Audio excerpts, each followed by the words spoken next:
key light. As you can see, screwed onto that. So you've got the 3 wires, they'll connect onto your headlights that you'll have to run wires to. Then you've got the indicator which sits in the outside.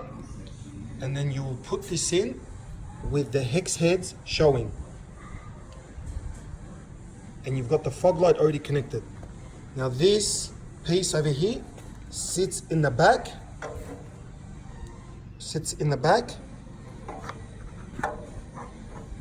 And as you can see, you put your nuts and bolts through that plastic, through the bar, and then you put a 10 mil nut washer and nut. And the 10 mil washer and nut,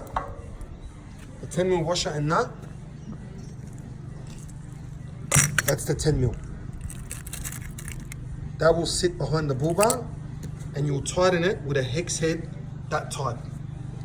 And when you do it, when you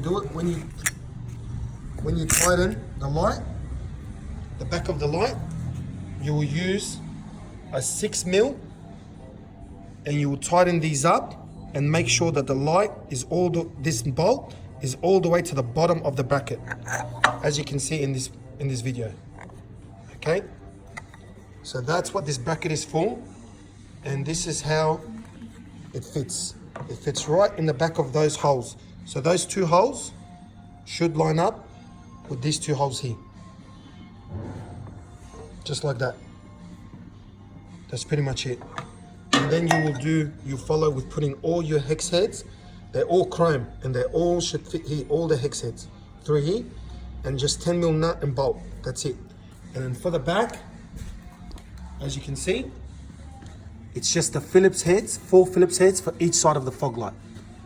And that is where this light bracket will fit, behind those 2 holes.